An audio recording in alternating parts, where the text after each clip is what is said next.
Hello, my name is Matt Strelo, and this is the fourth part of our systematic approach to ECGs.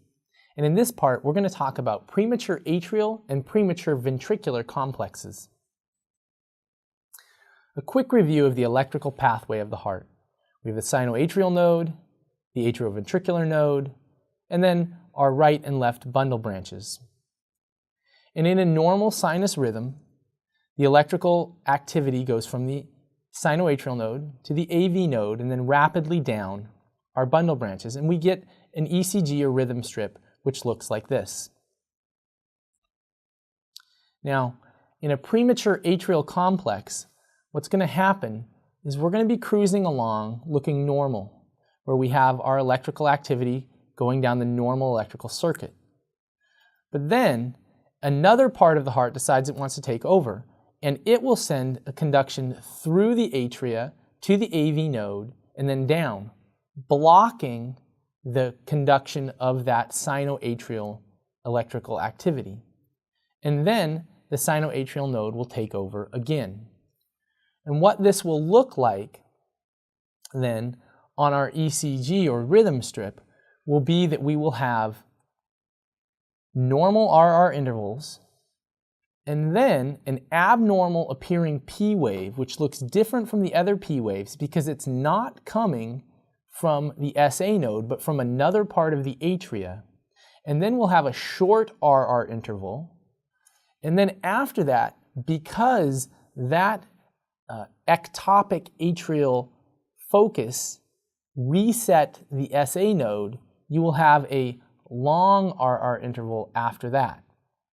And so because of that, you'll have a normal RR interval, followed by a short RR interval, and then a long RR interval, with the P wave prior to the short RR interval QRS complex being different appearing than the other P waves. And that's how we get a premature atrial complex, and that's what it looks like on our rhythm strip or ECG. Now, a premature ventricular complex is a little bit different.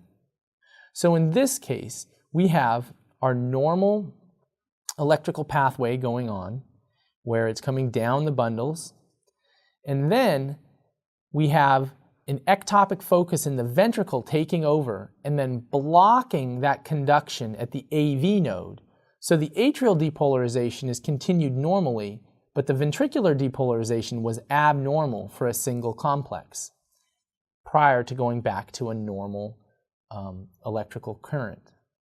What this looks like on our rhythm strip is here, where you'll have a wide QRS complex, or PVC. Now, why is it wide? Because that electrical impulse was initiated in the ventricular muscle and was not using the normal bundle branches to depolarize the ventricle. And so it was slower, and so the QRS complex, or the depolarization of the ventricle, took longer. So your QRS complex is wide. Now, the P waves, though, remember, the SA node is continued to make new electrical impulses to depolarize the atria, and because of the ventricle blocked, the PVC blocked the conduction of one of those depolarization events at the AV node, but it didn't alter what was happening in the atria. And because of that, your P waves are remaining the same distance apart, which is different than in a PAC. So in summary, PACs and PVCs are premature atrial and premature ventricular complexes. A PAC is going to have a normal, narrow QRS complex, and it's going to have an abnormal P wave interval. A PVC is always going to have a wide QRS complex, and frequently it's quite wide, greater than 140 milliseconds. But it has normal P wave intervals. You can't always see the P waves, as they sometimes are buried in the abnormal wide QRS complex or in the T wave, but they are occurring in regular intervals. Thank you.